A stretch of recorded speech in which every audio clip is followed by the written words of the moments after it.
Hold on, wait.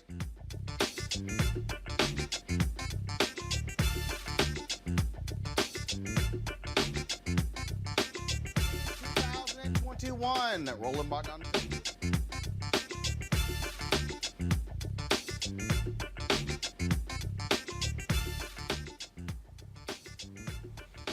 Today is Thursday, March 18th, 2021. Roland Martin Unfiltered, broadcasted live from Houston, Texas. On today's show, attacks against Asian Americans on the rise in the country. Folks are focused on this after 6 Asian women shot and killed in 3 massage parlors in Atlanta. Folks, we've been talking about white domestic terrorism. Why are we calling the guy who admitted to killing these women a kid? We'll break that down on today's show. Also on the show, a man has been arrested outside of the home of Vice President Kamala Harris carrying ammunition. We'll tell you about that as well. Also, police reforms on the ballot in a number of U.S. cities. And the new editor-in-chief of Teen Vogue steps down after an uproar from the staff over some tweets she sent 10 years ago. Did the sister get a raw deal? We'll discuss all of that and more next on Roland Martin Unfiltered. Let's go. Whatever the biz, he's on it. Whatever it is, he's got the scoop, the fact, the find. And when it breaks, he's right on time and it's rolling. Best believe he's knowing. Putting it down from sports to news to politics. With entertainment just for kicks, he's rolling. It's on go, roll, y'all. It's Roland Martin, yeah. Rolling with Roland now. He's funky, he's fresh, he's real, the best, you know he's Roland Martin now.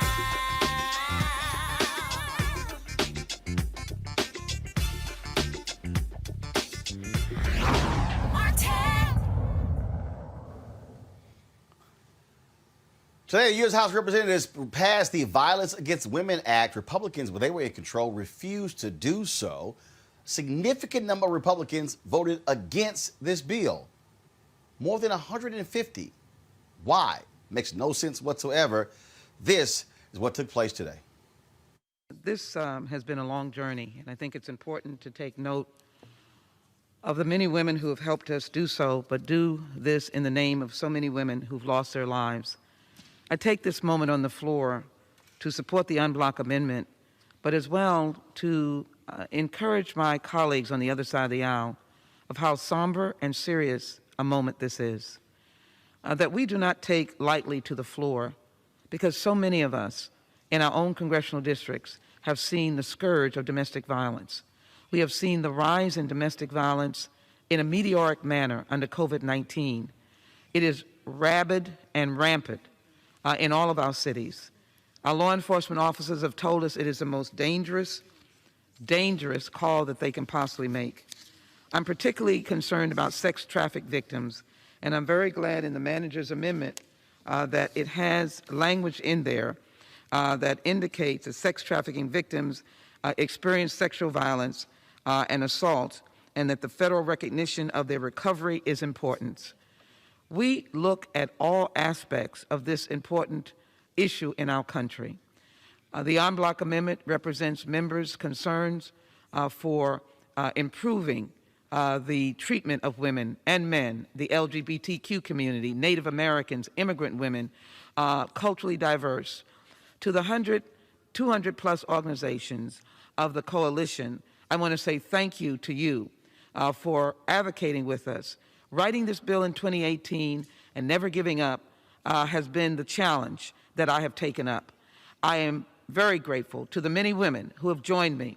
And even though it was not passed when there was a Republican president, Republican Senate, Republican House, and then it was blocked by the Republican Senate, we have now come with a fully robust, comprehensive bill that responds to the concerns of those who cannot help themselves. Housing and other aspects of this. The gentlewoman's time has expired. I yield her another minute.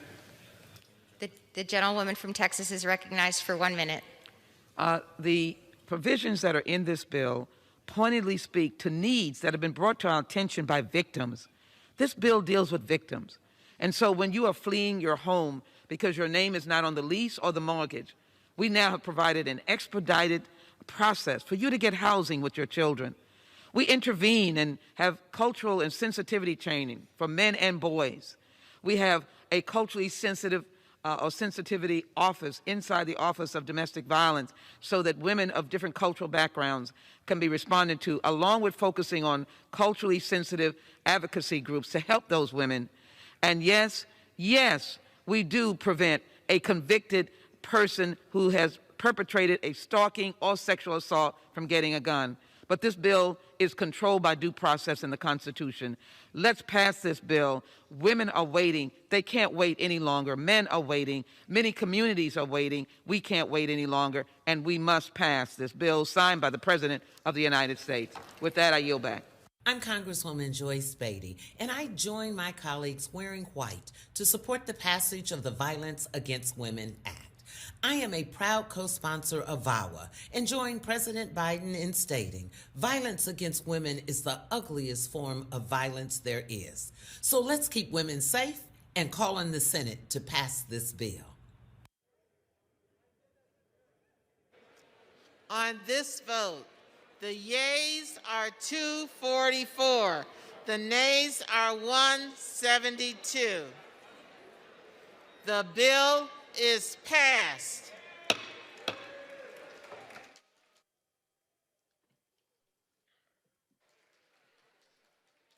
Without objection, a motion to reconsider is laid on the table. Let's introduce our panel, folks. Joining us around, Dr. Greg Carr, Chair, Department of Afro-American Studies at Howard University, Reese Colbert, Black Women in Views, and also Amisha Cross, political analyst and Democratic strategist. Reese, is there any explanation why so many Republicans would vote against the Violence Against Women Act? Now, first of all, for the people who criticized Joe Biden for the 1994 crime bill, they forget this actually was a part of that crime bill. Mm-hmm. Republicans, when they had control, they would not advance this forward. Democrats did. And you had, of course, restrictions when it came to being able to get guns, those who are involved in domestic violence. It's amazing how Republicans will defend abusers because they care so much and they adore guns so much.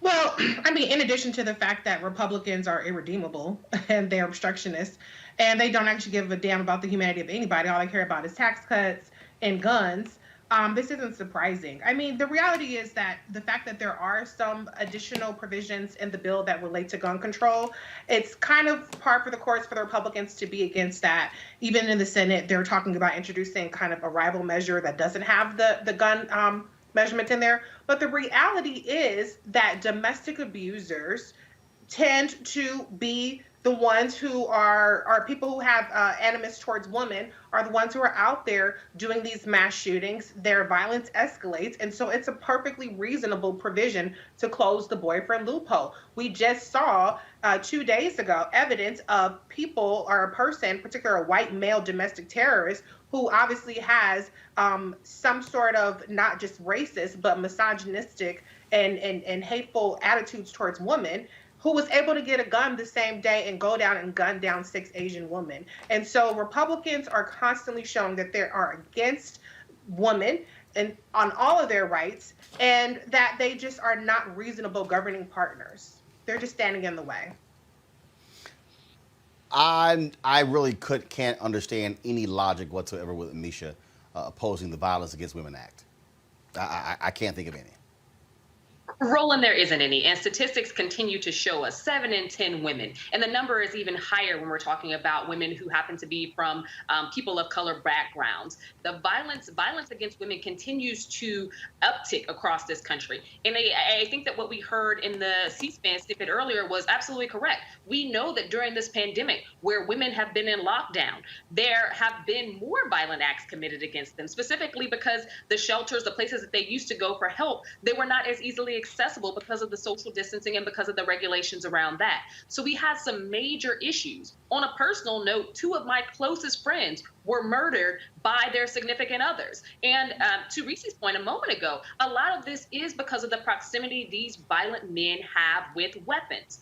The most dangerous place for a woman to be is with a man who is violent, but that violence is often precipitated by the use of a gun. And the allotment that these men have, the boyfriend loophole, that allows for them to go and get these weapons that they use to intimidate and murder women, I think is something that we need to work towards. It baffles me that Republicans cannot, will not, and are just ignorant to the fact or just do not want to move on the Violence Against Women Act. And this isn't new. This isn't something that just came about because of the Trump era. We've been trying to reauthorize the Violence Against Women Act for quite some time at this point, and Republicans have served to block it each and every time. I think this goes down the hill with the rest of the things they've tried to strip women of, not only safety and protections, but also their right to choose, being a pro-choice person, their right to actually access equal pay. What we know about the Republican Party is that when it comes to women, they don't care about dismantling every right that we have, even if it comes down to our own right to life and protection. Greg Carr. No, I agree. I agree with Reese. I agree with Amisha. I mean, you know, but this is actually probably fairly straightforward in terms of understanding. The white nationalist party can count. So until they can deprive the rest of us of the ability to vote, and of course they're hard at work at that, they have to shore up their base. The center of this settler project we call the United States of America is whiteness, and at the center of whiteness is white maleness, is patriarchy. Their base is far less concerned with protecting women, white women. Understand, because you know there's the theocratic element. You know, a woman is to be secondary to the male in the house. Not to say that the rest of us haven't picked up some very bad habits in proximity to them. They don't give a damn about Amisha. They don't give a damn about Reese. They don't give a damn about your wife. They don't give a damn about my mom or a sister. And they don't care about none of us. But that's as a piece, black.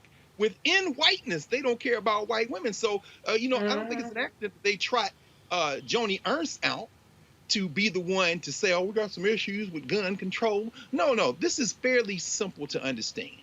Whether it be extending housing vouchers or unemployment insurance or rape prevention or legal aid, whether it be allowing our First Nations kin to be able to act against non-natives who are on reservations who commit domestic violence. The white nationalist party realizes it can't win any more elections if the rest of this country continues to swell in numbers and vote. So what they are doubling down on has very little to do about the subject. They're going to say no to everything because they realize they are heading toward the type of apartheid state minority rule strategy. In fact, they've already embraced it that we saw in South Africa, which, by the way, to echo what Amisha said, I was listening to something the other day, you know, COVID has seen a sharp spike in domestic violence all over the world.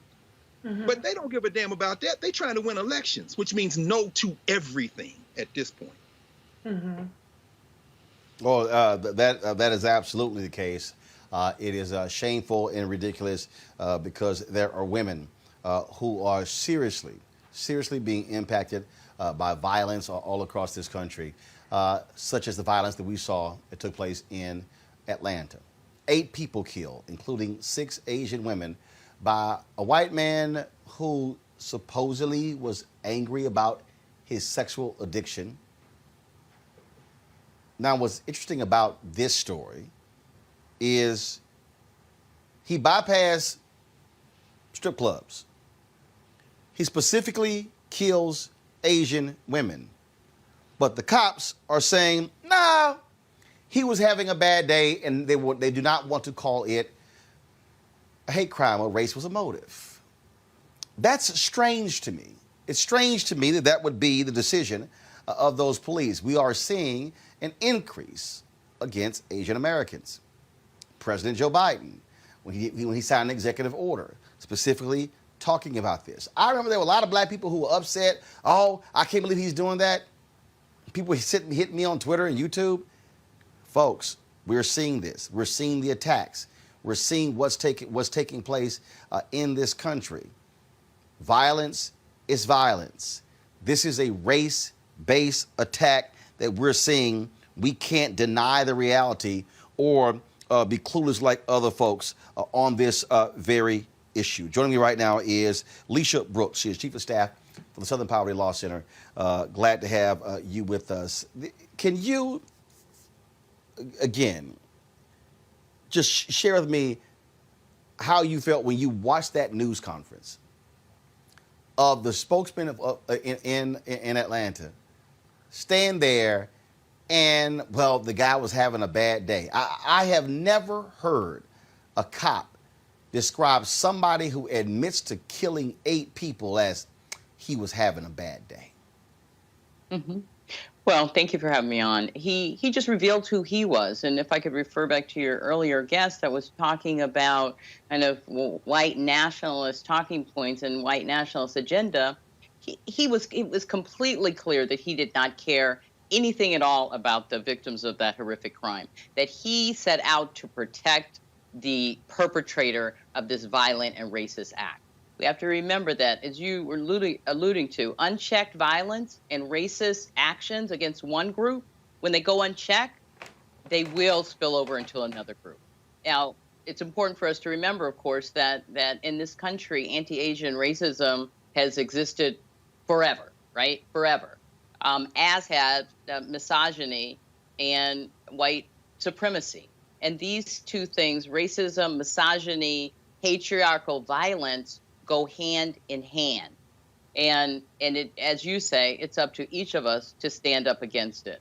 I'm disgusted by the clips you showed earlier about the vote, disgusted but not surprised by the vote on the Violence Against Women Act, especially in light of this horrific killing that took place in Atlanta just Tuesday. When President Biden signed that executive order, specifically dealing with the increase in anti-Asian American discrimination, there were some people who were going, I don't see this as a big deal. But we've seen this ratchet up. And to your point, other groups attacked. Remember the shooting that took place in the synagogue in Pittsburgh, other attacks that took place.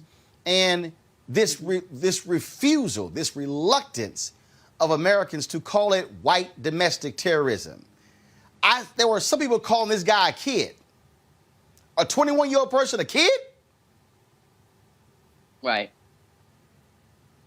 A black child would not be offered that opportunity. But let's talk about the increase in anti-Asian attacks. And of course, we could trace it back to, or this particular iteration, back to the former president and his rhetoric, his anti-Asian rhetoric, his consistent insistence on blaming, if you will, Asians and Asian Americans for the coronavirus pandemic, and his referring to it with the use of racial epithets. This increase in anti-Asian rhetoric has produced an increase in actual hate crimes that target Asian folks. We all heard about the 2-year-old and the 6-year-old siblings who were stabbed along with their father in Midland, Texas, last year. And then, of course, the 91-year-old man who was assaulted and knocked over. These are elders. These are children. And now we see women targeted because they're Asian and vulnerable.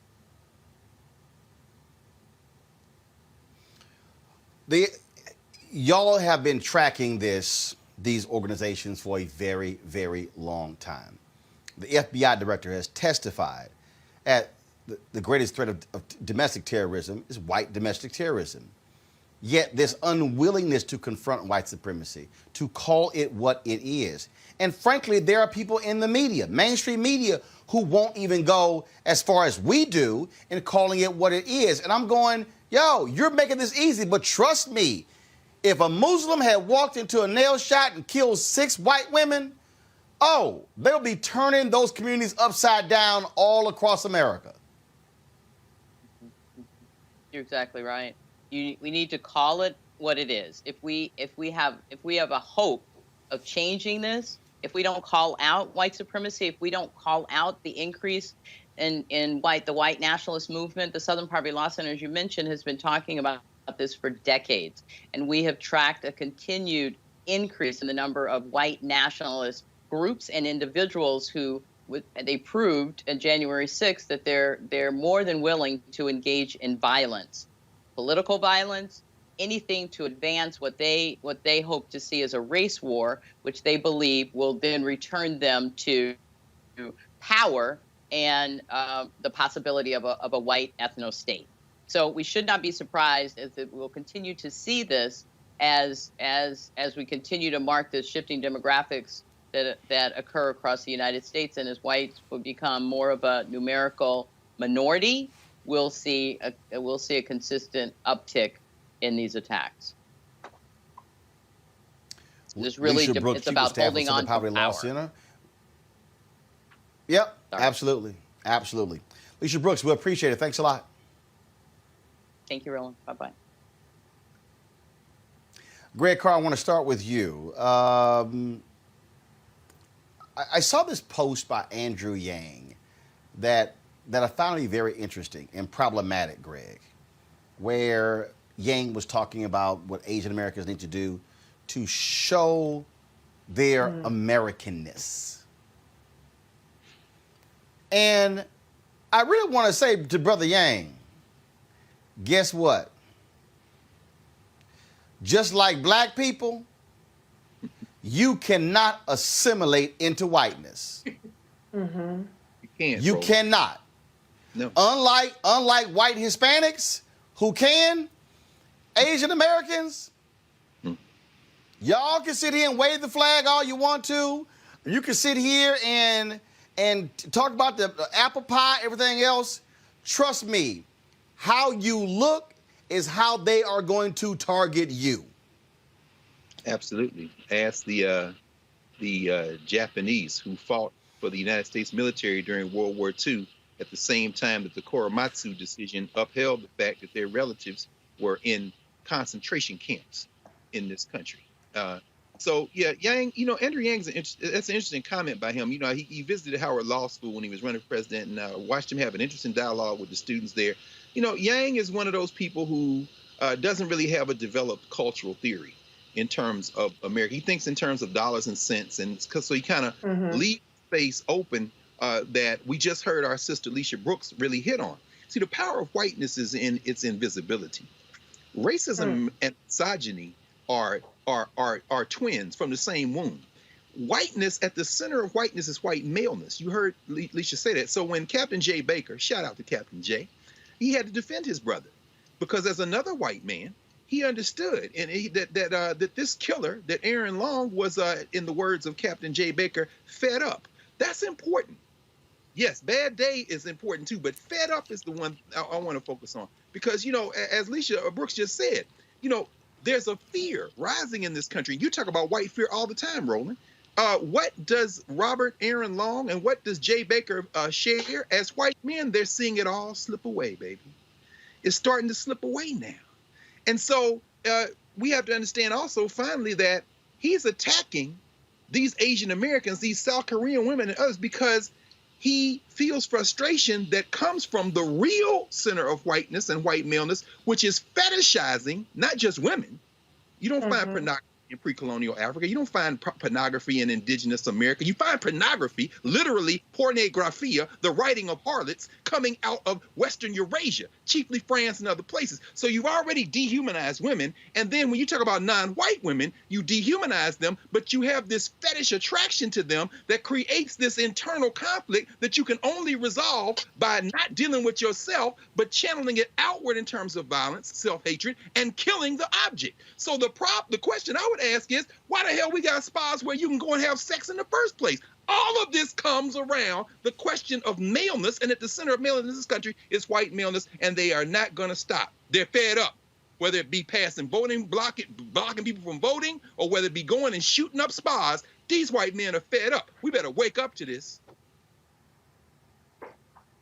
Reese, when I see some folks, I saw some idiot Michael Coates on the YouTube chat room saying, "Oh, you're using the DNC notes. There isn't an uptick in anti-Asian American sentiment in this country." Yes, it is, dumbass. Yeah. Yes, it is. And just because I'm black does not mean I cannot call out and stand up for Asian brother or sister who's been discriminated against, just like if someone was Latino, and I would damn sure hope that folks would stand up when it comes to black folks as well. And I think there's some black folks who are, well, I don't see them standing up for us, but guess what? How somebody else acts towards me does not dictate how I'm going to act towards them. Absolutely. And Roland, this goes back to the point that we make multiple times a month on this show, particularly on Thursdays, about the way that white people, particularly white men, have been deputized, self-deputized, or even in some cases deputized by the actual police to eliminate, as Jay Baker said, the temptation, eliminate anybody that they feel like they can eliminate for any reason. That was what really had stood out to me when what the captain had said, is that this man had experienced some temptation and he wanted to eliminate that. You don't get to eliminate people, okay, for any reason, unless you are acting in self-defense, life or death situations. But you don't get to go out and buy a gun and hunt down Asian women because you can't control whatever the hell urges you supposedly have.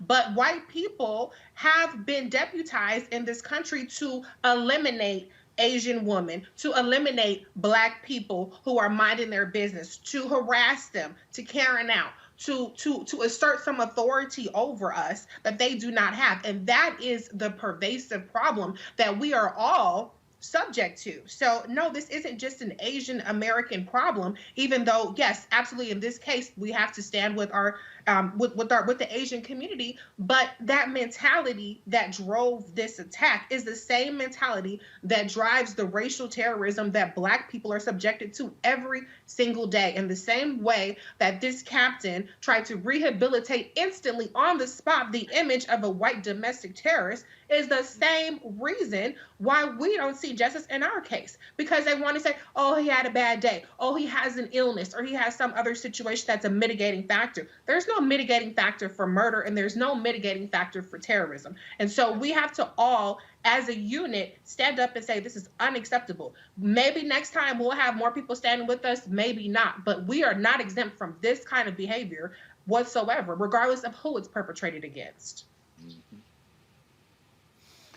Amisha, if you have a tax on Asian Americans, if you have a tax on Jewish synagogues, don't think for a second black folks are going to be bypassed. And what we are seeing, and we saw Donald Trump embrace, salute, empower, embolden these white militias, these white supremacists. You now have Lloyd Austin, Secretary of Defense, and the military is saying that they are increasingly bothered with what they are seeing in terms of this white nationalist sentiment that is being fomented and coming and just moving throughout the U.S. military. Mm-hmm. This thing is real. And we can't just say, well, that's not us. They should worry about it. We don't have time to worry about it. No. We better be real concerned about these white militias and these white supremacist organizations. Mm-hmm. You're absolutely right, Roland. There is a bed of ignorance that comes from anyone who believes that because this is happening to Asian people, black people should not get. The frustration that I have with that is that we watched President Trump for 4 years castigate of color, be it whether they were people from African nations, specifically calling out those as shithole countries, talking about African Americans in places like Baltimore and our home city of Chicago, throwing all types of shade and making it seem like black people were evil, black people were a problem, black people were criminals, rapists, murderers, the exact same thing that he did to Latinos. And then comes COVID-19, and he chose to castigate people of Asian descent. He chose to make fun of Asian reporters. He chose to call this the China virus. He chose to basically, even when we saw time and time again during his administration where Asian people were being attacked, and they would ask him about it, and we saw him give a smile of glee. There was nothing that president did that did not further perpetuate a lot of the violence and the attacks that we've seen on people of color across this country. But as it relates to this this case in Atlanta specifically, I do want to say that I don't buy the WAP defense. This is a white man really sat back and had a conversation, and this is what he's going to use to try to get off, because he understands the Christian right well. The Christian right always wants to sexualize women, always wants to say that they're the threat, always wants to talk about a syntax and getting rid of porn and getting rid of, the places where women dance, the massage parlor, all of those things. I think he's falling down on this sword, knowing full well that he had a intent to target those individuals, to target those spaces, because of the demographic of the women that he was targeting. And that's it, plain and simple. And can I add to that, Roland?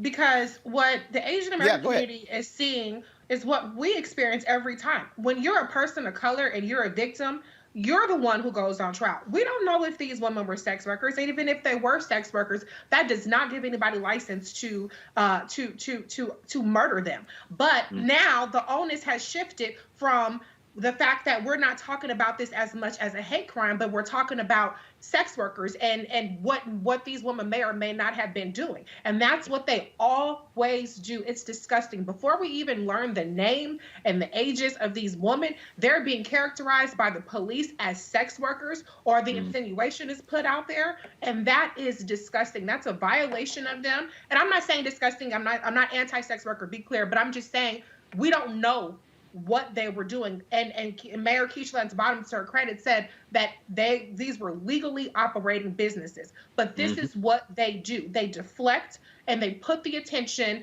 and they try to make the victims have to justify their humanity and whether or not their life was worth being eliminated or not. That's right. Great point. Absolutely. Folks, next story. 31-year-old Paul Murray arrested Wednesday afternoon by D.C. Metropolitan Police when he was found lurking outside of the U.S. Naval Observatory. That is the official residence of the Vice President of the United States. Now, of course, Vice President Kamala Harris and the second gentleman, Douglas Emhoff, they actually are staying at Blair House while repairs are being done at the Naval Observatory. Now, Paul Murray from Texas, what was he carrying? They found an AR-15 semi-automatic rifle and 113 rounds of ammunition in his vehicle. What the hell y'all think he was kind of carrying that firepower around? This is of significant concern, Reese, because we know the level of attacks, the amount of attacks, and the vitriol that was directed towards then Senator Kamala Harris. So it's no surprise we would hear this now that she is vice president. Absolutely. I think it's one of the more undercovered aspects of her career. I mean, she even stated before that when she was Attorney General, she was strapped because of the threats that she received. So these are not new things. People forget that when the whole, I don't know if you guys remember the pipe bombs that were being sent out to different various Democrats, including President Obama or ex-President Obama at the time. Then Senator Kamala Harris was one of the people who were mailed those pipe bombs. If you look at just the rhetoric that's against her on social media, there have been reports that shows that she is the most attacked politician, female politician, in some cases politician, male or female, on the internet by an exponentially larger amount. And so what people need to understand is that we know that VP Kamala Harris is strong, but we need to wrap our arms around her in protection and recognize the unique threats that she faces. As a Black woman, she is the biggest threat to white male patriarchy this country has seen in a very long time. And that's why so much has been put behind trying to stop her from ascending to the position of VP. And she's going to be under constant threat. And that is not something that should be minimized. And they need to be doing everything in their power to protect her. Absolutely. Amisha? I agree with Reese here, because what we're seeing is that not only are the threats great and the potential even greater, Kamala Harris is seen by Republicans, and they knew this when Joe Biden announced her as vice president. She is seen as the biggest threat to America. The biggest threat to America in the eyes of white supremacists is a Black woman leader.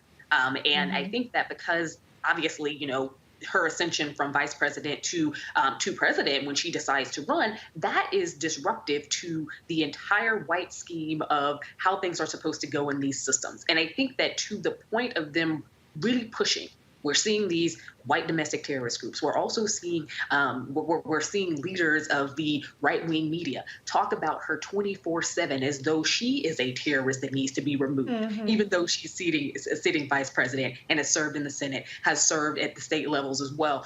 The problem with that is it goes to show the threat and the force that white men particularly use against Black women. And I think that what we're watching happen with Kamala Harris is a push to ensure that she is the biggest threat, that she is to be feared, that she is to be dissolved, that she is to be destroyed. And mark my words, if we do not protect that woman, they will get what they want in the same way that they've tried to do it time and time again as Black people, particularly women, have ascended to positions of power. Mm-hmm. Greg, we cannot ignore these real threats. Well, so far, the country has ignored them. In fact, so far, the country has abetted. I don't mean us. I don't mean Black. I mean the folks who are supporters of white nationalism with their silence or with their cosplay that this is somehow the norm. Of course, we all remember during the 2008 campaign, the perpetual fear that Barack or Michelle Obama or the children might be harmed. Some people in the audience who are old enough to remember 1984 when Jesse Jackson didn't get Secret Service protection until after the Nation of Islam provided the fruit and the MGT, the Muslim Girls in Training, at which point they jumped to give him Secret Service protection. And then the debate was maybe we would rather have the nation because we don't trust the Secret Service. So in this sense, if a guy is sitting out in front of your house with an AR-15, 113 rounds, and 5 magazines of 30 clips each on right around the corner from Embassy Row, and we make this about Vice President Harris, and you're right, there's a gender dimension to this, absolutely. We have to understand that the real villain in this is this country. What do I mean by that? I'm saying that Joni Ernst talking about protecting the Second Amendment, this white boy, Robert Aaron Long, buying a gun, as Reese said, then going and shooting these women. What is the common thread? Violence by any means necessary. When you heard Alicia Brooks talk about an ethno-state, what they are saying is that we will stop at nothing. Like Amisha said, we will stop at nothing to protect what we perceive as our interests. And the only question anybody who says this is a shame should have is, what are you going to do to participate in rewriting the DNA of this country so that this sister is not, her life is not under perpetual threat? That's the only question. There are no innocent bystanders in this. None. Absolutely. Absolutely. Folks, got to go to a break. When we come back, more on Roland Martin Unfiltered, including Derek Chauvin's trial in Minneapolis. And I dropped by my high school to see the George Floyd mural that was painted on the ground outside. I'll even show you that video. That's next on Roland Martin Unfiltered. Senators, this cannot be our future. Do not concede, Mr. President. Fight hard. This cannot be the future of America. That's what we got! The fuck, let's go!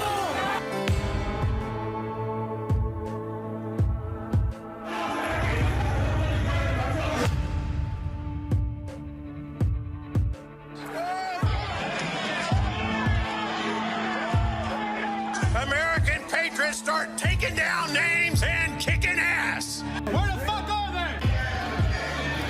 Everybody stay down. Where the fuck is this? People died that day.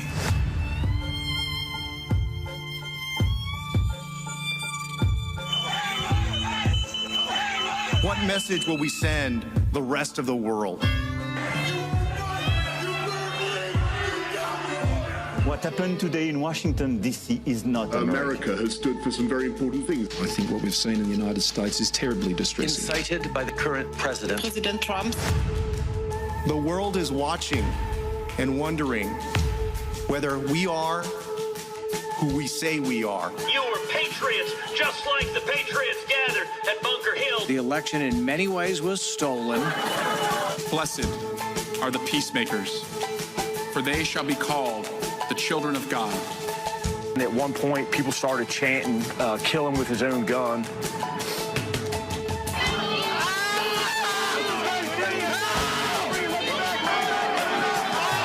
They thought they were going to die. Watching someone use an American flagpole to spear and pummel one of our police officers ruthlessly, mercilessly. We didn't need more witnesses. We needed more senators with spines.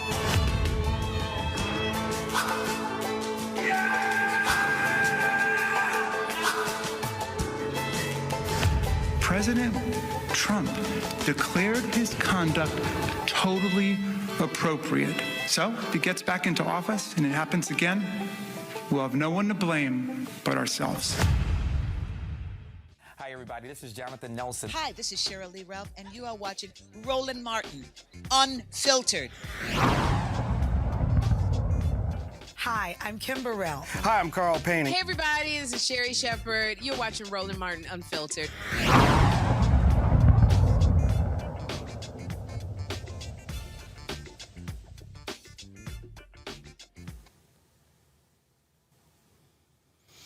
Folks, Tuesday night in Allen, Texas, a vigil was held for 26-year-old Marvin Scott. He died while in police custody in the Collin County Jail. That took place on Sunday. He was arrested earlier that day for the alleged possession of marijuana. Allen police were called to the Allen Outlet Mall by security who believed they smelled marijuana on Scott's person. According to the attorney Lee Merritt, Scott was incoherent when officers approached him, which led them to take him to Texas Health Presbyterian, where doctors signed off saying Scott was, quote, fit to be incarcerated. While incarcerated, Scott suffered several mental health episodes, leading to detention officers trying to restrain him in his cell. Merritt says the use of force against Scott was overtly physical. 7 employees have been placed on administrative leave pending an investigation. Before we get to the treatment of him, Amisha, by the cops, this is a perfect example of why you shouldn't be arresting people for simple possession of marijuana. Absolutely. I don't think that you're going to find any argument there. At this point, I think that you can't be someone who stands for and supports criminal justice reform, but also is okay with people being arrested, being brutalized over simple possession of, in most cases, small amounts of marijuana. At the end of the day, right now, marijuana, the sale of marijuana from, white distributors is legal in a ton of states. White men are making money off of what they have brutalized and locked up Black people for now for over 5 decades. I think at this point, we need to revisit this process. We need to make sure that people are not getting arrested on marijuana charges in general, but also that we as a nation are really putting the onerous on these policing units because the behavior that we're seeing is completely ridiculous. And it should not take 15, 20, 30, 40 more videos before we get to a point where excessive use of force is something that is eradicated across policing entities. See, Reese, there's a report that was done by the National Association of Social Workers that suggests there needs to be a better collaboration between social workers and police. This, in order to, first of all, reduce these sort of cases, reduce racist incidents, but more importantly, deal with people who have mental illness. And that's the thing. When San Francisco talked about sending social workers out instead of sending cops out, you saw a dramatic difference in how cases were resolved. This man is dead because he had a mental disorder, and a person, and if you get rid of the archaic laws or have a DA who says, no, I'm not gonna prosecute simple possession of marijuana, the guy's still living. And so, again, we love to talk about, well, what happened to him in the jail, but if you deal with the stuff on the front end, he's never in jail.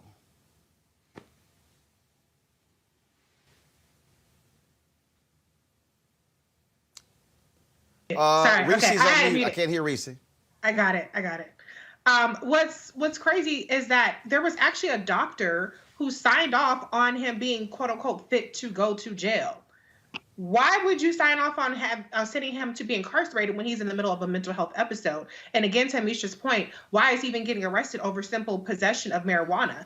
And then when you're at the jail facility, why aren't there people who have the training to deal with people who are having mental health episodes? It's so ridiculous that so many of these police brutality and these deaths are occurring from people who are having mental health episodes or who are spurred in the process of being, brutalized or unfairly detained into having these breakdowns. And so there's a lot of blame to go around here, but especially shame on that doctor who has a lens towards incarceration instead of having a lens towards rehabilitation or towards actually dealing with the situation with this gentleman was dealing with. That's right. Greg, cascading failure. Again, security officers call them and say, I smell marijuana. Right. Who gives a damn if your ass smell marijuana? All right? That's the first deal. Cops come there, they arrest them. And then take them to a hospital. Doctor signs off. Then you go to the jail. Several issues and how the jail restrains him. Cascading errors. At any point, security officer, cops, doctor, if any of those people do the right thing, he's never detained in the jail cell. That's why we have to think about what is happening, Greg, holistically. Mm-hmm. Agreed, brother. I mean, the first thing we have to do is decide as a country that they didn't do the right thing. And there is no we. I'm just saying that kind of rhetorically because there is no we.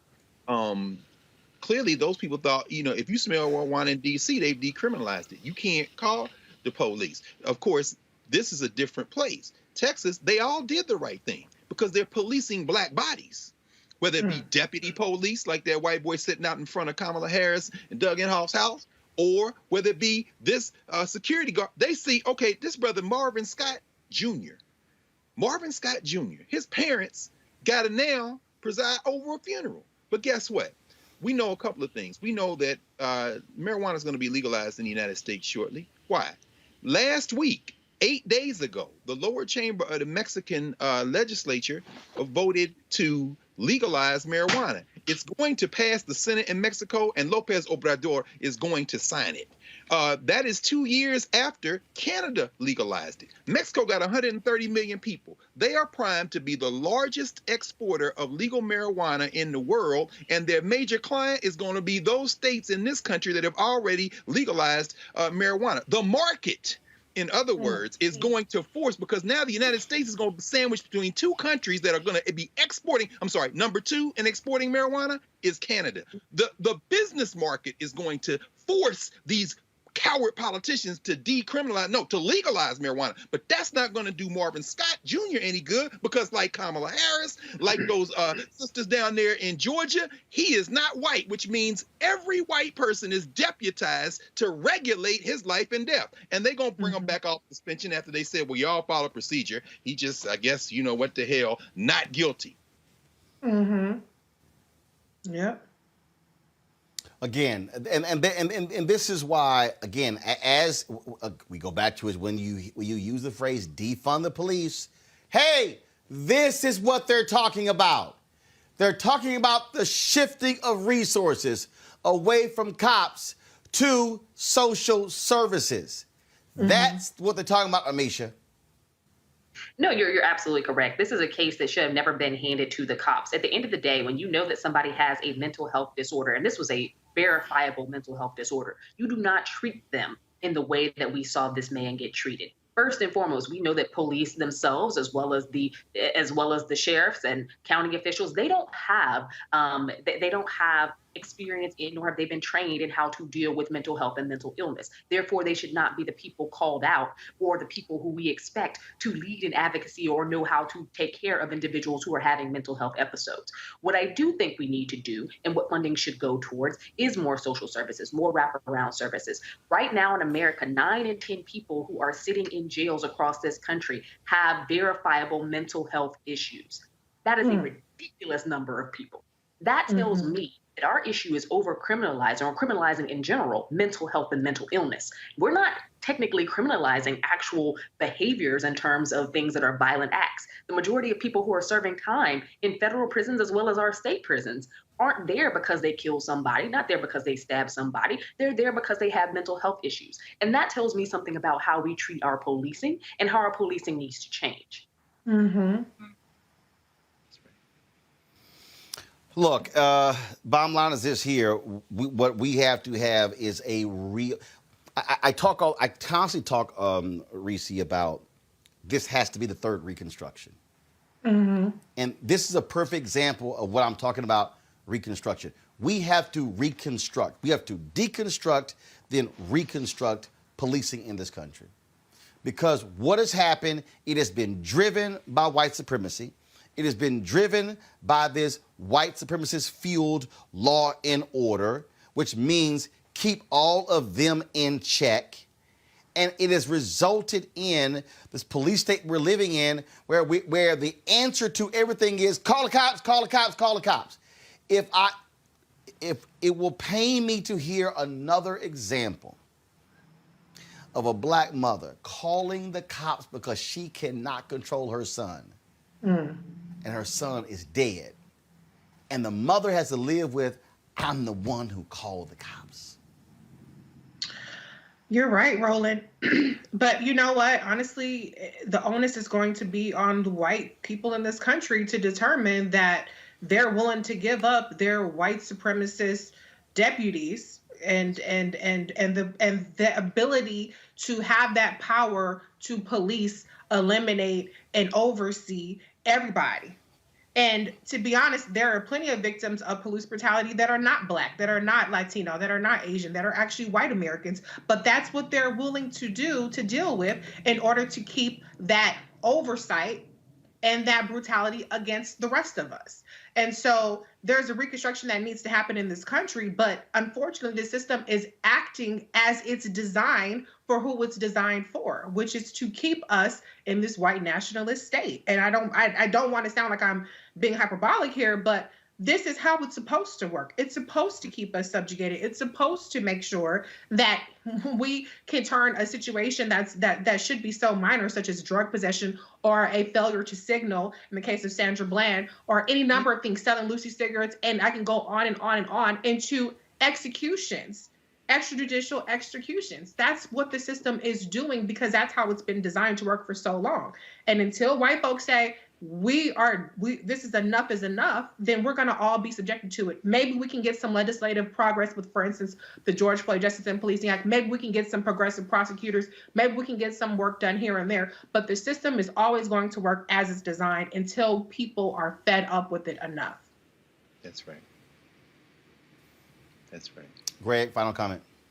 No, I agree. I mean, Reese is right. I mean, it's interesting. The National Association of Social Workers, which has a black caucus, has a position, and it's not uncomplicated. The social workers are an extension of the police, at least historically, as we've experienced them. And so, while this cahoots squad out there in Oregon, Eugene, Oregon, crisis assistance, helping out on the streets, I don't like the acronym.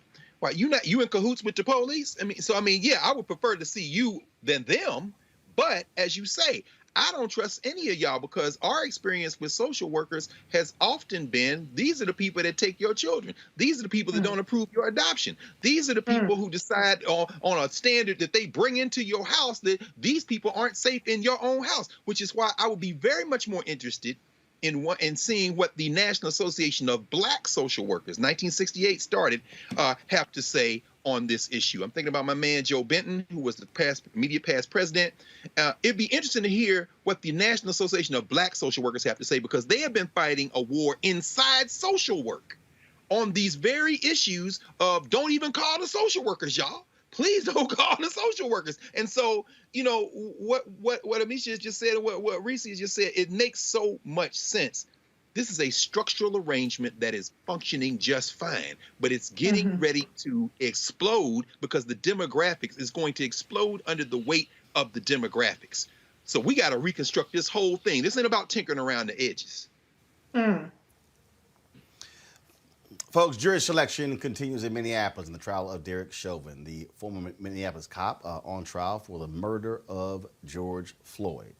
That will continue. We've been live streaming that, so that's why if you want to see the proceedings, all you got to do is come to Roland Martin Unfiltered, come to our YouTube channel, our Facebook channel, also our Periscope Twitter feed, and we're actually been streaming that content every single day to keep you abreast of what's going on. A little bit earlier, I had a chance to go to my high school, Jack Yates High School, which is also the alma mater of George Floyd. I recently created a $25,000 scholarship for students at Jack Yates, and one of the local TV stations at KHOU interviewed me in front of Yates. And so while I'm there, y'all, and this was, trust me, not planned at all, Earlier in the day, I was doing a Microsoft discussion with two of George Floyd's brothers. So while we were there, while I was out there, like literally right after I shot this video, because if y'all play it again, what's on the ground there, you see Black Lives Matter painted in the colors of Jack Yates, crimson and gold. That is the George Floyd mural that is on the street in front of Yates High School. So while I was right after I shot this video, there were several people who came up, some who recognized me, and they wanted to take pictures, and then a car pulled up. And then who gets out?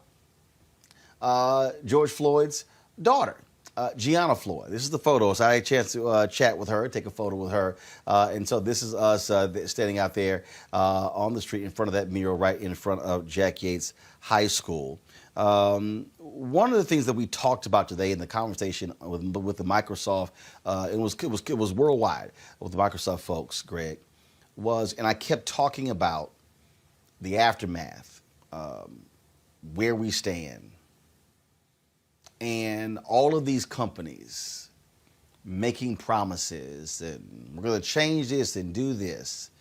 And I remember last year when I spoke at Walmart for King Day, and the CEO was there, and I said, you are so large that if you, Walmart, decided to, in a very aggressive way, tackle the issue of race, deal with DEI, deal with the real issues, deal with lack of black executives, you by your lonesome could change the entire industry because you are a behemoth. We're seeing in Georgia, Greg, the pressure being put on Coca-Cola, Home Depot, UPS, and other companies. The pressure being put on them to speak out against voter suppression. Not say, hey, we're allowing the Georgia Chamber of Commerce. No, your own independent response. The aftermath of George Floyd, 3 months, in 2 months, we'll be dealing with the anniversary commemoration of his death. And I say this is not a moment where we allow corporations to say we're with you, but then not show accountability to show you're actually with us. I'm talking about show us your increase in black businesses. Show us how many you're now supporting. Show us how you've expanded your talent pool. Show us your relationship with HBCUs. Don't just sit here and say, we're going to give $1 million to Black Lives Matter. No. I want to know, what are you doing with the billions in commerce you're driving to other companies? Are you driving those dollars to black businesses? Because I can guarantee you that little $1 million donation somebody gives won't even compare if all of a sudden you're driving 1, 2, 3, 4, 5 billion to black businesses. We as black people, Greg, have got to stop getting caught up and emotionally charged up with that $1 million donation to the NAACP or Black Lives Matter or the Urban League or the NAACP Legal Defense Fund. No. Y'all giving $1 million while over here your market cap is $260 billion. Right. Well, I mean, when you approach the mega corporations, their response will be, to quote Richard Pryor, I ain't got to show you shit. Because it's capitalism. This is how capitalism works. You know, you have to hit capitalism with capitalism. In other words, and I don't mean that capitalism is the best system at all. I'm saying you have to hit capitalism where they hurt. And where they hurt is profits. I mean, and I know in a minute you're going to talk about the sister Alexi McCommon. You know, the only thing happened between Alexi McCommon taking that job at Teen Vogue and today, his name is Robert Aaron Long. And then when Ultra Beauty and Burt's Bees and like, hey, Teen Vogue, they jumped. They made her walk the plank. Now, what you're saying in Georgia, until Coca-Cola says the same thing, but guess what? Y'all still drinking Coke. It broke my heart the other night to hear Tamir Rice's mother come for our sister Tamika Mallory, who basically moved to Louisville to fight for Breonna Taylor. But I understand why, because these companies dropped 15 cents, $90 million, into a situation, And we over here, getting back and forth. Where's the money? Mike Brown, Dad, where's the money? But guess what? Y'all ain't turned off the recording industry. You didn't turn off the Grammys. Why? And I ain't got to show you shit. In other words, until you make me feel the pain, as you always remind us, Dr. King said near the end of his life, I ain't got to show you shit. You just did a 2-hour thing on black media and advertising companies and everything. You even got our brother Byron Allen to the table to talk about it. At the end of the day, the only way this is going to change is when we are organized enough to redistribute the pain, in the words of Martin Luther King. When that happens, they'll get up off diversity, because, see, diversity is a code word for whiteness. They'll sprinkle a few black employees around it, and they'll get to equity. Equity is when you got to redistribute these resources. And redistribute the pain, Reese, was in the words of Dr. King, but it came from Reverend Jesse Jackson Sr. Y'all listen to the speech. He quoted Reverend, but I just want to let y'all know that. Just go ahead. But the point we're laying out here, Reese, is that we cannot let, and I keep saying this, and people, and I'm gonna keep saying I'm blue in the face.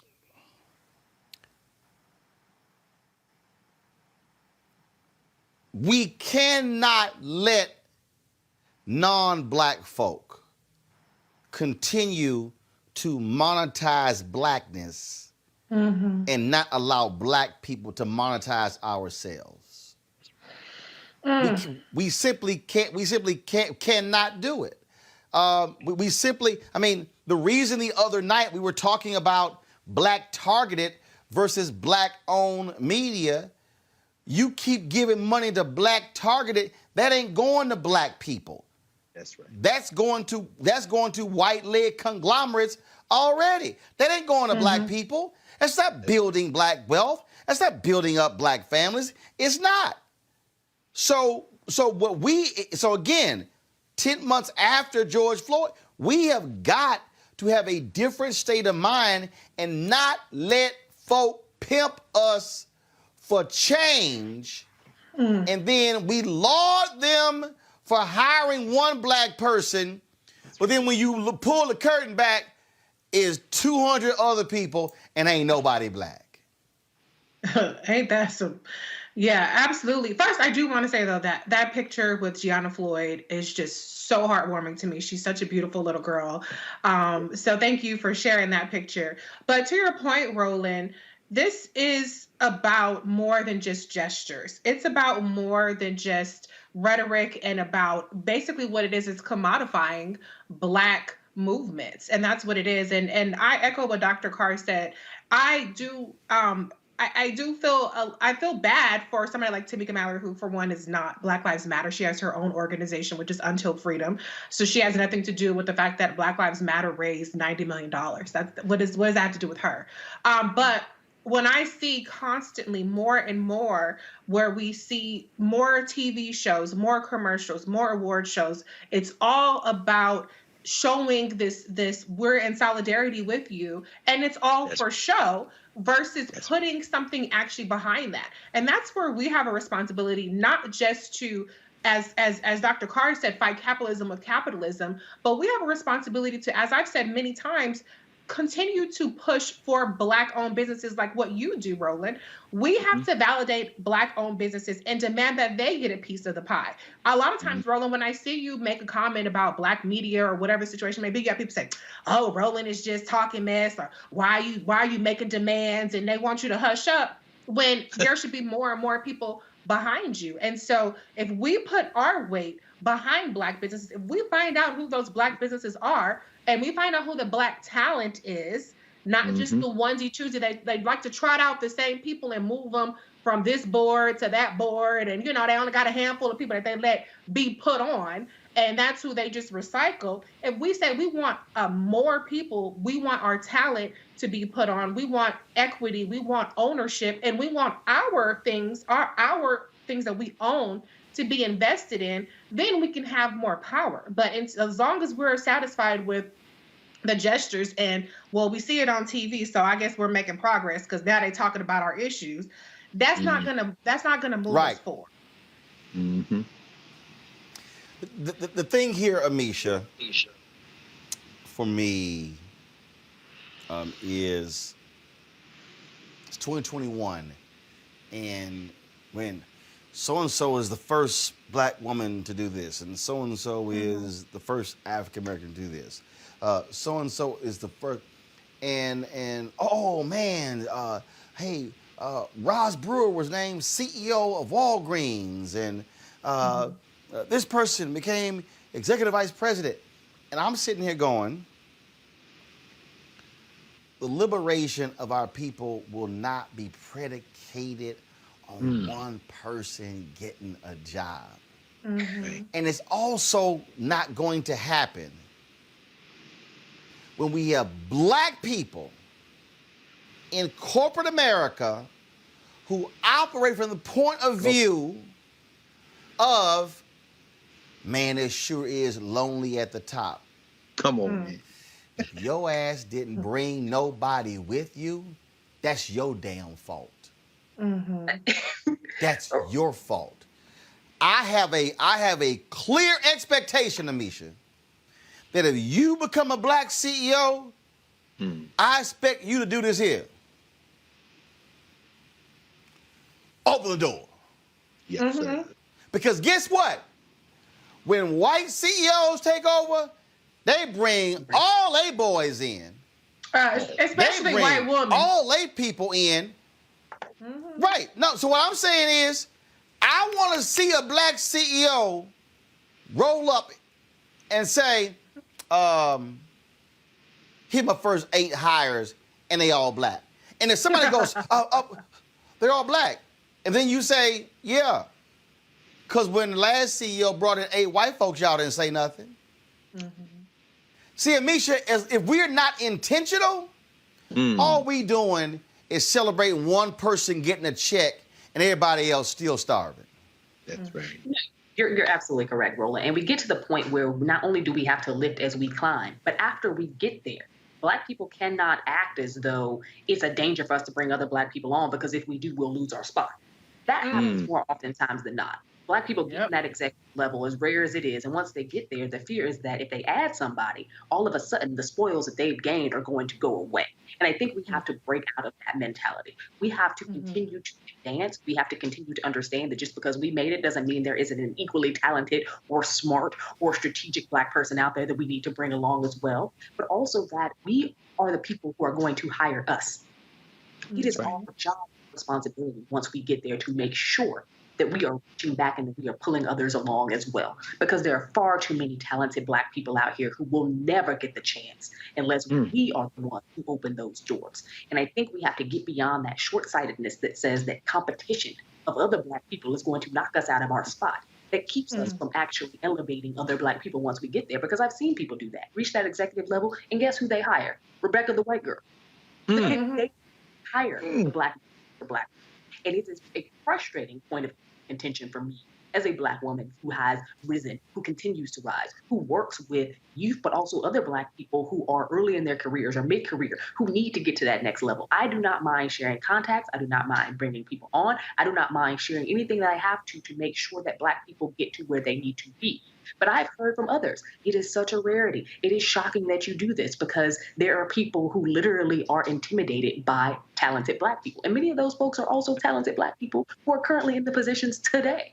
But they feel like if they're eating, if they start sharing, it's going to take away from their table. Wow. The thing that I want everybody who's watching and listening to understand is this here. This is a continuum. This is a continuum of life. This is if you go back, and I can go back further, but if you go back to Douglas and Martin Delany, and then if you go to William Monroe Trotter, and you go to Ida B. Wells Barnett, and then Robert Abbott, and then you go to A.I. Scott and John Singstack, and you go to John H. Johnson, Lerone Bennett, and Simeon Booker, Charlotta Bass, and then we can sort of, that ain't no different than what we're doing right here. It's the continuum. So the reconstruction means that This thing ain't finished being reconstructed. Sir. We have to be willing to challenge these systems. When I'm standing outside of my high school today, the reporter asked me, why did you do this? I said, none of us will be here forever. That's right. So we've got to be in a situation where we are providing something for the next group coming along to be able to continue the reconstruction. If we get so caught up in this one black person becoming the CEO, and now let me be real clear about it. Let me be real clear with y'all. When I say this one black person becoming CEO, when I say this one black person becoming a host of a television show, this one black person becoming this, I'm measuring you on what you're doing with it. That's right. See, we're going to talk about black CEOs.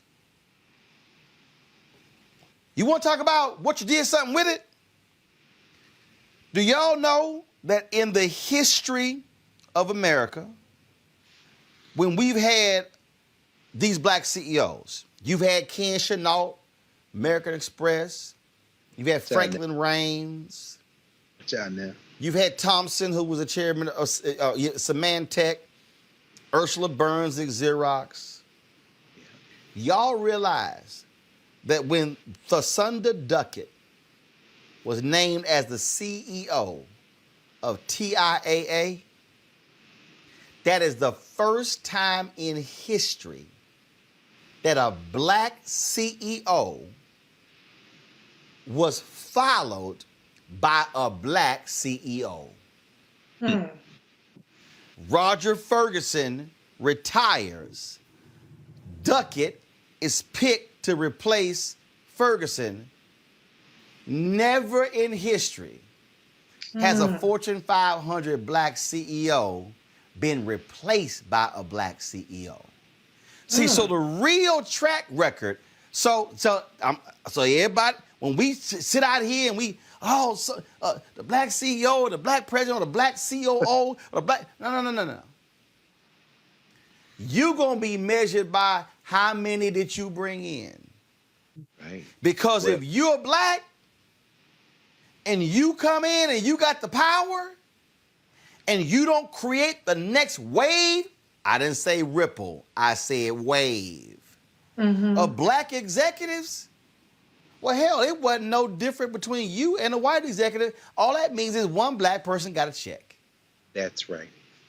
We've got to be challenging people, and we've got to stop getting excited when somebody gets named to a position. We got to get excited by what they do with the position. That's right. Final comments from all of you.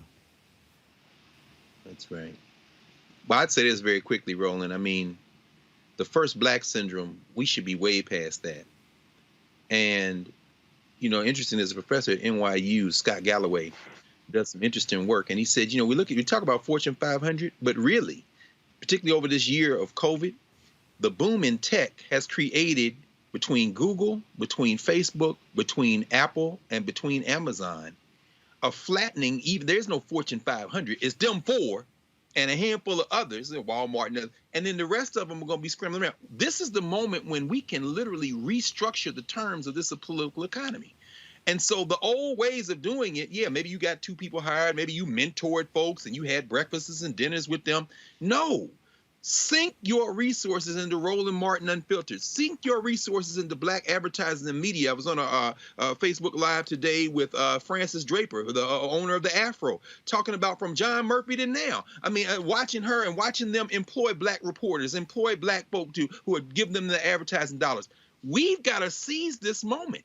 I don't give a damn about a black person's face on the cover of Ebony or Essence or saying, hey, you're the first CEO. No. Who owns our companies? Who is putting us on? We gotta. I agree with Amisha. You've got to rechannel your resources now and redirect the way you think about things. Yes. Amisha, go ahead. Final comment. It was the thing here that I think is extremely pivotal and important for everyone to recognize is that, yes, and that statistic you gave about TIAA, I didn't recognize myself, but I do think that it's very important that when Black people get into these leadership positions with all the might, the fight, and everything it took to get there, because I'm not diminishing how difficult it is to become a CEO or executive at the highest rungs of many of these institutions that have fundamentally been white and intend on staying white for as long as possible. But you do not create, you do not innovate unless you bring along people who have also been through that struggle, who know what that is like. And I think that we have to impress upon these Black executives and these Black leaders that you need to do more than these dang leadership institutes that everybody in their mama does and come and speak at. And to Dr. Carr's point, have a brunch or, mentor, but you're not actually bringing on and making sure that the executive push is happening for Black people to replace, to ascertain, to be able to develop into these roles that are extremely important and vital, because there shouldn't be an organization where all 50 of their executive leaders or all 50 of their, vice presidents, presidents all look the exact same. I remember as a kid being in my first grade class and saying, oh, I wanted to be president. My first grade teacher sat me down and showed me a poster of all the presidents we've ever had. And at that time, obviously, they were all white and they were all male, and said that, you know what, Black people cannot do this. It's just impossible. And I think that that is what a lot of Black people in business think as well, when we consistently see over and over again the people who are in these executive leadership positions, the people who are in these roles, the CEOs, time and time again, do not look like us. And on that off chance that one does, the next 10, 15 will not, unless we make a difference. Right. Mm-hmm. Reese? Yeah, I think to what Dr. Carr and what Amisha are saying is it's really important to have a pipeline. And what a lot of people don't understand is that when we see CEOs or we see directors and things like that, these people have been groomed from sometimes interns or somebody's son or somebody's daughter or somebody's niece or whatever the situation may be. And so we're trying to play catch up after the fact. We could be 10 years into our career and we haven't been identified as a high potential performer or anything like that. And so we do have a responsibility as Black people to help cultivate those that are around us, to help identify. If you know how the process works, if you know how the game works, then put somebody else up on game, okay? Because everybody else is being put up on game and they don't even have to know how it works because it's working for them just because of the fact that they're white, all right? So when you see people coming in, go ahead and pull them aside. You don't have to be in a position of power. You can be a peer and still empower those around you. And so that's what this is about. This is a long game thing. This isn't something that, oh, you wake up and you have all these Black people in positions of power. People are groomed, whether it's in corporate America, whether it's in politics, whether it's in sports. The grooming starts early and it's often, and we are left behind because we aren't even situated to 10 years from down the line benefiting from, okay, this position open up, or they're looking for this or that and the other. So that's what we have to also focus on, in addition to the whole, entrepreneurship. But just when we're talking about pipelines, it starts early. And so figure out where you can get in on that pipeline. And like I said, put somebody else on. To Amisha's point, it's not going to take away from you, because you could be off at another company a year or 2 years from now. So why are you trying to hold somebody else back and not put them up on game? So that's just the last point that I want to make. Mm-hmm. Talk about what happens to change. Coming up next, Alexi McCammon is out as the editor-in-chief of Teen Vogue after a staff revolt over tweets she sent out not last week, not last month, not last year, but 10 years ago. I'll explain next on Roland Martin Unfiltered. I believe that it's movement time again. In America today, the economy is not working for working people. The poor and the needy are being abused. You are the victims of power, and this is the abuse of economic power. I'm 23 years old. I work 3 jobs. Work 7 days a week, no days off. They're paying people pennies on the dollar compared to what they profit, and it is time for this to end. Essential workers have been showing up to work, feeding us, caring for us, delivering goods to us throughout this entire pandemic, and they've been doing it on a measly $7.25 minimum wage. The highest check I ever got was nearly $291. I can't take it no more. You know, the fight for 15 is a lot more than about $15 an hour. This is about a fight for your dignity. We have got to recognize that working people deserve livable wages. And it's long past time for this nation to go to 15 so that moms and dads don't have to choose between asthma inhalers and rent. I'm halfway homeless. The main reason that people end up in their cars is because income does not match housing cost. If I could just only work one job, I could have more time with them. It is time for the owners of Walmart, McDonald's, Dollar General, and other large corporations to get off welfare and pay their workers a living wage. And if you really want to tackle racial equity, you have to raise the minimum wage. We're not just fighting for our families, we're fighting for yours too. We need this. I'm going to fight for it until we get it. I'm not going to give up. We just need all workers to stand up as one nation and just fight together. Families are relying on these salaries, and they must be paid at a minimum $15 an hour. $15 a minimum. Anyone should be making this to be able to stay out of poverty. I can't take it no more. I'm doing this for not only me, but for everybody. We need 15 right now.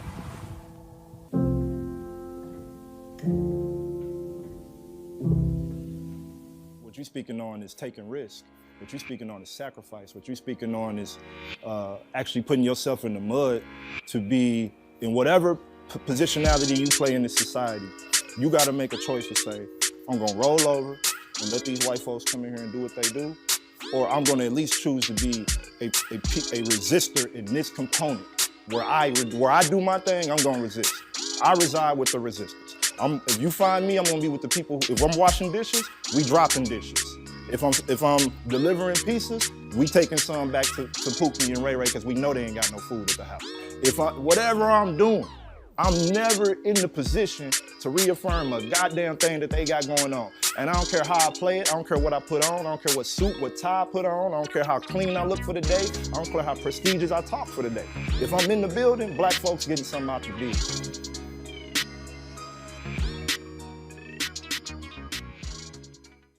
Hi, I'm Vivian Green. Hey everybody, this is your man Fred Hammond, and you're watching Roland Martin, my man, Unfiltered.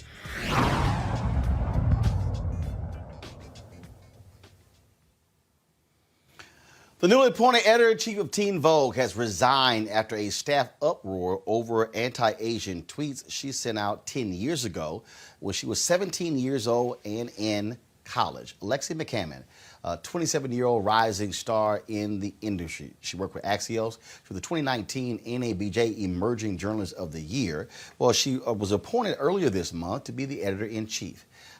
What then happened was there were staffers who blasted her because of tweets that she sent out 10 years ago.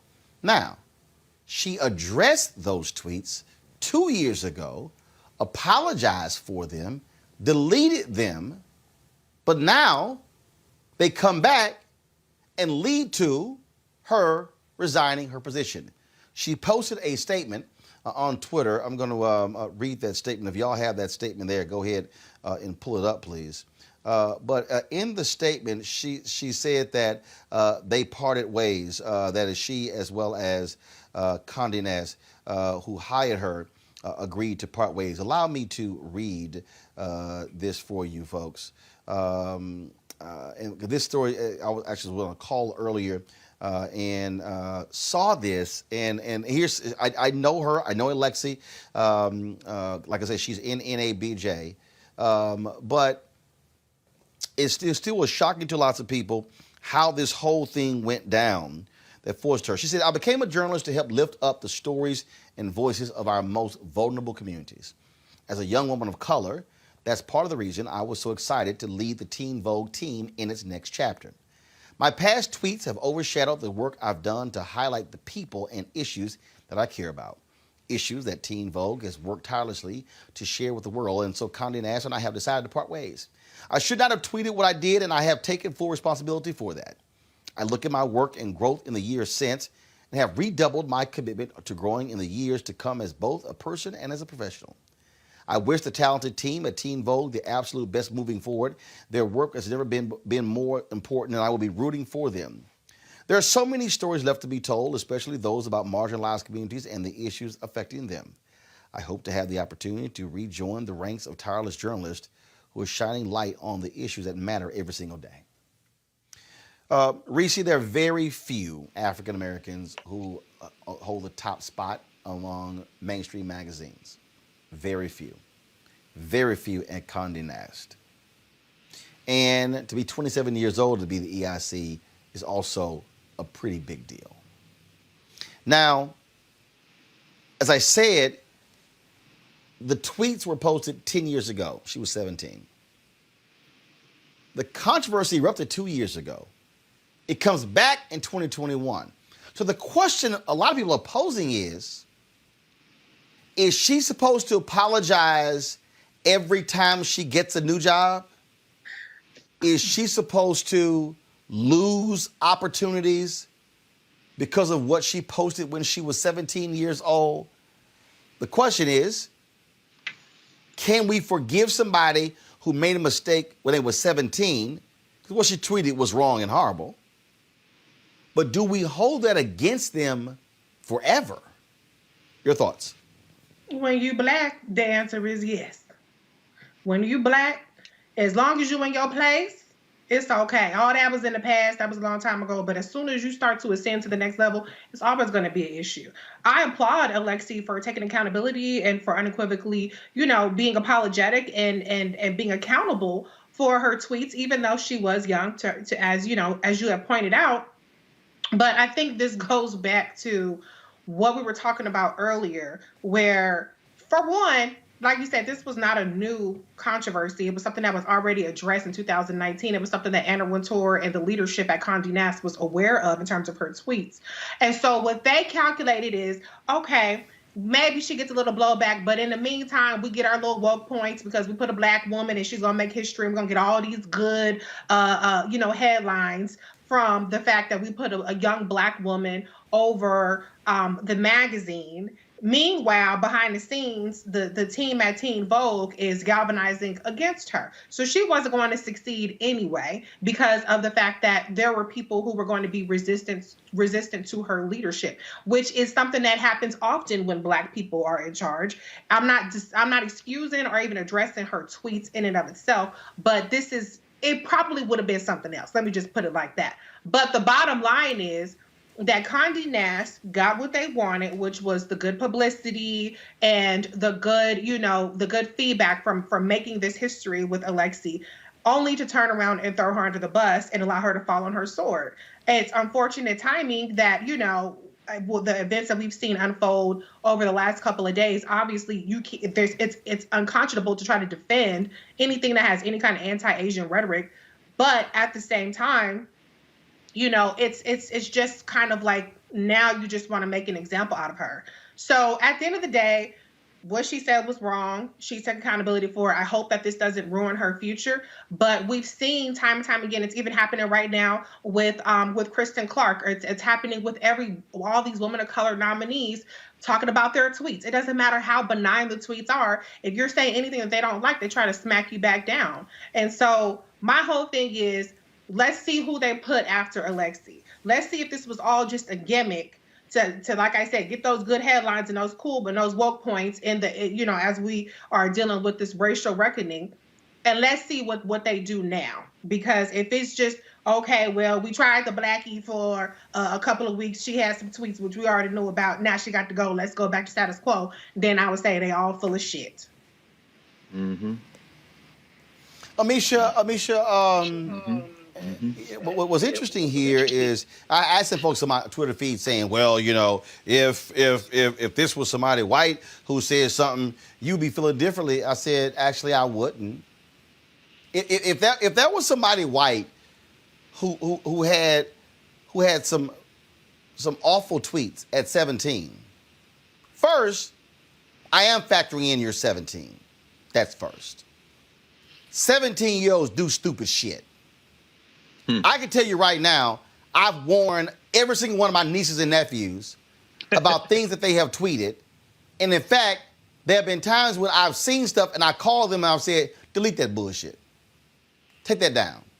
And I've actually said to them, be careful what you tweet because that could very well impact your career down the road and you didn't even realize it. So you just tweet it in the moment because you just being young and dumb and trying to be cute. But I literally sent them this story today. But one of the things that I keep hearing from people is that, oh, you had folk on the inside who were targeting her and who didn't want there to be a black editor. First of all, that was one of the theories I've heard. Another theory was that, hey, when you make a mistake, you have to keep atoning when anyone asks. Sorry, I disagree with that one. I think your work determines how somebody can now judge you. Your work determines that. But I dare say, Misha, the third thing with this particular story here, which people still haven't even dealt with me, at what point is she allowed to keep living and breathing? I remember when Mark Halperin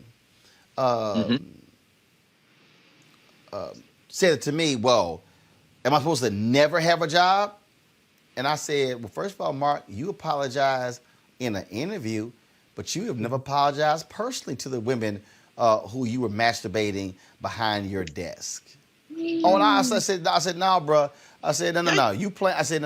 You playing games here.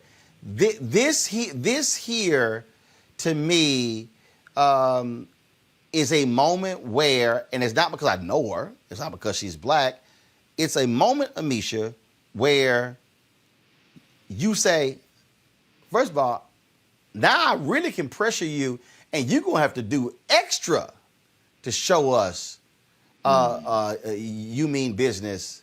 The next person don't have to.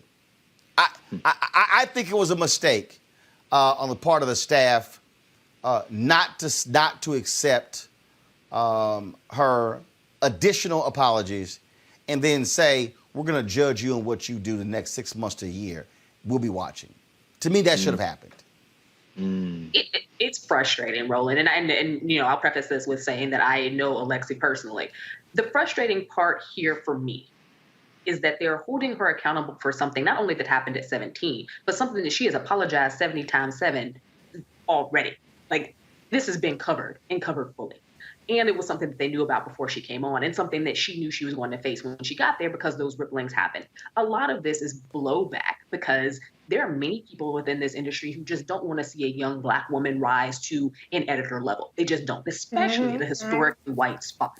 And I think that she was going to face this pressure whether or not those tweets existed. Yes, they were bad. Yes, they were wrong. Again, she was a 17-year-old. Most 17-year-olds are still in high school, not even in college. I'm going to forgive you easily for something that you tweeted at 17 that might have been stupid. We have insurrectionists. We have insurrectionists in Congress and in the Senate who have current tweets about, you know, the hateful things that they want to see happen on January 6th, and they have yet to apologize for any of it. So let's tell you, there's a huge difference between ignorance in youth versus you inciting violence as an adult and not being held accountable. Alexi took accountability for her actions as a 17-year-old years ago now.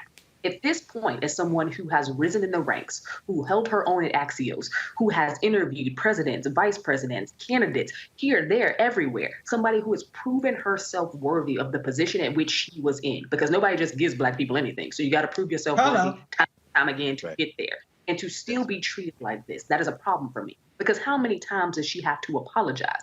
How many times does she have to do this for it to be okay? And the fact that Teen Vogue and Condé Nast is supposed to be an organization that is liberal, yet they treat this woman in the wake of a racial reckoning across this country as someone who is basically napalm for their organization. Because this wasn't just a regular resignation. Let's be real. They pushed her the hell out. And that's what happened. That's right. That's right. Greg, a lot of people were very surprised the other day when you said that Georgetown should not have fired those professors. Your take on Alexi resigning today? Well, brother, I tell you, I think it was a perfect storm. I'm not saying it was an outlier or an anomaly, because first of all, I don't read Teen Right. Vogue. But Condé Nast, of course, being what it is with its venerable tradition of whiteness. Although I must say I did pick up a recent copy because Tandiwe Abdullah, the daughter actually of Melina Abdullah, you found Black Lives Matter LA, was featured as one of the young people who is out in the street trying to make change. She's a freshman at Howard. So I did go and get a copy of Teen Vogue for that. But this sister is the third Black to be promoted to editor-in-chief there. I mean, Elaine Welterworth was 29. When she got promoted to be the editor-in-chief of Teen Vogue, a sister, and Lindsay Peoples was 28 when they picked her. And all this has happened over the last several years. I think it was a perfect storm. I think I agree. There was an internal revolt. They went outside. They didn't promote from within. So, it's going to be that type of resentment. I think but here's the key point, I think, and it's very important in the larger conversation we're having. They knew about these tweets. They vetted her. She had conversations about them. And so the only thing that changed between then and now is Robert Aaron Long. So understand that there was not enough. Well, no. Well, no. Condé Nast knew, but it was the staff that released that letter, essentially saying, we ain't gonna work for her. They didn't say that. So it was this staff, and I'll pull up in a second, one of the staffers who was on Instagram was blasting her. This is racist. We can't allow it. I don't care if it happened years ago. I don't care if she apologized a year ago. But I do think you're right. I think you do that with the other stories of anti-Asian attacks. Yes, you throw on Long. I think you're absolutely right. Well, that's all I was going. Roland, I agree with you 100%. And that's all I was saying. It's a perfect storm, because if she had been the first Black woman to be the editor-in-chief, perhaps this plays different. But she's the third. So they could hide behind the other two sisters. I mean, I just think that, again, the calculus of how we have to, as Black people, and how we have to, as Black women in certain circumstances, Black men in certain circumstances, try to do this trigonometry of race to navigate these treacherous shoals. And then you got an internal Hunger Games going on with other non-white staffers deciding they're going to go out on strike. My question is, at the end of the day, when do we exercise, going back to the thing we've been saying over and over again today and throughout the history of this platform, this broadcast that you're building, when do we marshal our collective strength so that when one of us finds themselves out in harm's way, they are not left with anything other than the apologizing the way she did, trying to hold on and hoping. Axios, wasn't that Mike Allen? Didn't he get in trouble? Yeah. I mean, hoping that she can be rehabilitated at 27. That blows my mind, brother. 27 years old, and she got to worry about whether she's going to work again.